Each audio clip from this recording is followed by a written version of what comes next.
अस्सलाम वालेकुम व्यूअर्स, मैं हूं इमाद खान और आप देख रहे हैं फ़ोन वर्ल्ड लाइव। व्यूअर्स, मैं आज आपको उन एप्लीकेशंस के बारे में बताऊंगा जो हमें अपने स्मार्टफोन में डाउनलोड नहीं करने चाहिए। सबसे पहले मैं आपको फेक एप्लीकेशंस के बारे में बताऊंगा। फेक एप्लीकेशंस वो होती है जो हमारा स्मार्टफोन सपोर्टेबल नहीं होता और हम उसको अपने स्मार्टफोन पर डाउनलोड कर लेते हैं।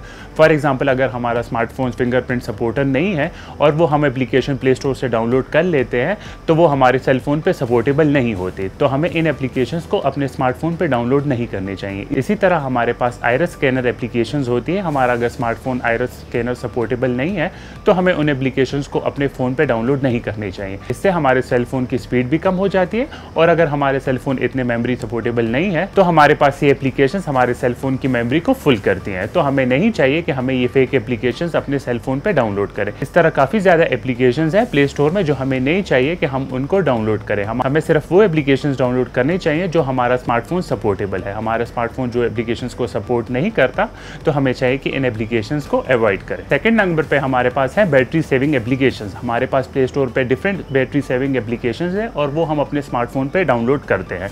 हमें नहीं चाहिए कि ये एप्लीकेशन हम अपने सेल फोन पे डाउनलोड करें। हमारा स्मार्टफोन इतना स्मार्ट होता है कि वो अपनी यूजेज के मुताबिक अपनी बैटरी सेविंग करना शुरू कर देता है, तो हमें नहीं चाहिए कि हम ये एप्लीकेशंस अपने सेल फोन पे डाउनलोड करना शुरू कर दें। हम तो ये चाहते हैं कि हमारे स्मार्टफोन की बैटरी इतनी हो कि हम सुबह से लेकर शाम तक अपने स्मार्टफोन को यूज़ करें और हमारे मोबाइल फ़ोन की बैटरी कम ना हो, और इस वजह से हम लोग डिफरेंट बैटरी सेविंग एप्लीकेशंस अपने स्मार्टफोन पे डाउनलोड करते हैं। इससे हमारे स्मार्टफोन की प्रोसेसिंग स्पीड भी कम हो जाती है और हमारा फ़ोन ओवरलोड भी हो जाता है, तो हमें चाहिए कि हम इनको भी अवॉइड करें। तीसरे नंबर पे जो मेन इंपॉर्टेंट बात है वो ये है कि हम अपने स्मार्टफोन पे डिफरेंट एंटीवायरस एप्लीकेशंस डाउनलोड करते हैं। ये मैंने आपको पहले भी बताया था कि हम लोग एंटीवायरस एप्लीकेशंस को हमें नहीं चाहिए कि हमें डाउनलोड करें अपने सेल फोन पे। पहले जैसे हमारे लैपटॉप और डेस्कटॉप सिस्टम पे हम लोग एंटीवायरस एप्लीकेशंस डाउनलोड करते थे, लेकिन हमें अपने स्मार्टफोन पे एंटीवायरस एप्लीकेशंस डाउनलोड नहीं करना चाहिए।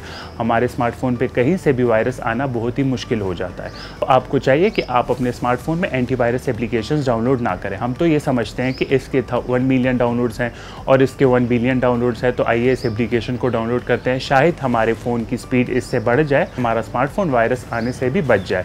तो व्यूअर्स, ऐसा बिल्कुल नहीं होता। आप अपने स्मार्टफोन पे एंटीवायरस एप्लीकेशन डाउनलोड ना किया करें, इससे आपके मोबाइल की स्पीड बहुत ही कम हो जाती है। व्यूअर्स, जो फोर्थ नंबर पे हमारे पास इंपॉर्टेंट बात है वो ये है कि हम अननोन सोर्स से डिफरेंट एप्लीकेशंस डाउनलोड करते हैं, यानी कि हम डिफरेंट वेबसाइट्स के थ्रू डिफरेंट एप्लीकेशंस अपने स्मार्टफोन पे डाउनलोड करते हैं। हमें चाहिए कि हम सिर्फ वो एप्लीकेशंस डाउनलोड करें जो हमारे प्ले स्टोर पे अवेलेबल हो। हमारे प्ले स्टोर पे जो एप्लीकेशन अवेलेबल नहीं होता तो हमें चाहिए कि हम इसको डाउनलोड ना करें, यानी कि हमें अननोन सोर्सेज से इन एप्लीकेशंस को डाउनलोड नहीं करना चाहिए। अगर हम लोग अननोन सोर्सेज से हम एप्लीकेशंस डाउनलोड करते हैं तो इससे हमारे मोबाइल फ़ोन का डेटा भी सेव नहीं रहता, यानी कि हमारी प्राइवेसी सेव नहीं रहते। तो हमें चाहिए कि हम अननोन सोर्स से एप्लीकेशंस डाउनलोड ना करें ताकि हमारी प्राइवेसी सेव रहे। अगर इस तरह हम लोग अननोन सोर्स से एप्लीकेशंस डाउनलोड करते हैं तो हमारे मोबाइल फ़ोन की प्रोसेसिंग स्पीड वाकई ही कम हो जाती है। तो आप कोशिश किया करें कि अननोन सोर्सेज से एप्लीकेशंस डाउनलोड ना करें, इससे आपका डेटा भी सेव रहेगा और आपकी प्राइवेसी भी ख़राब नहीं होगी और आपके मोबाइल फ़ोन पे लोड भी नहीं पड़ेगा। व्यूअर्स, जो लास्ट पॉइंट हमारे पास है वो ये है कि हम लोग अपने स्मार्टफोन पे डिफरेंट एप्लीकेशंस ओपन करते हैं और फिर उसके बाद हम लोग रीसेंट एप्लीकेशन के ऑप्शन पे प्रेस कर दें ताकि हमारे फ़ोन पे जो रीसेंट एप्लीकेशंस ओपन है वो क्लोज हो जाए। हम लोग तो ये समझते हैं कि इससे हमारे स्मार्टफोन की स्पीड ज़्यादा हो जाएगी और हमारा स्मार्टफोन और तेज़ी से काम करना शुरू करेगा। तो व्यूअर्स, ऐसा बिल्कुल नहीं होता। आप अपने फ़ोन पे उसी तरह नॉर्मल यूज़ किया करें जैसे आप यूज़ करते हैं। आप अपने फ़ोन पे डिफरेंट सोर्सेज से एप्लीकेशन डाउनलोड नहीं करेंगे तो आपका फ़ोन प्रॉपर काम करेगा।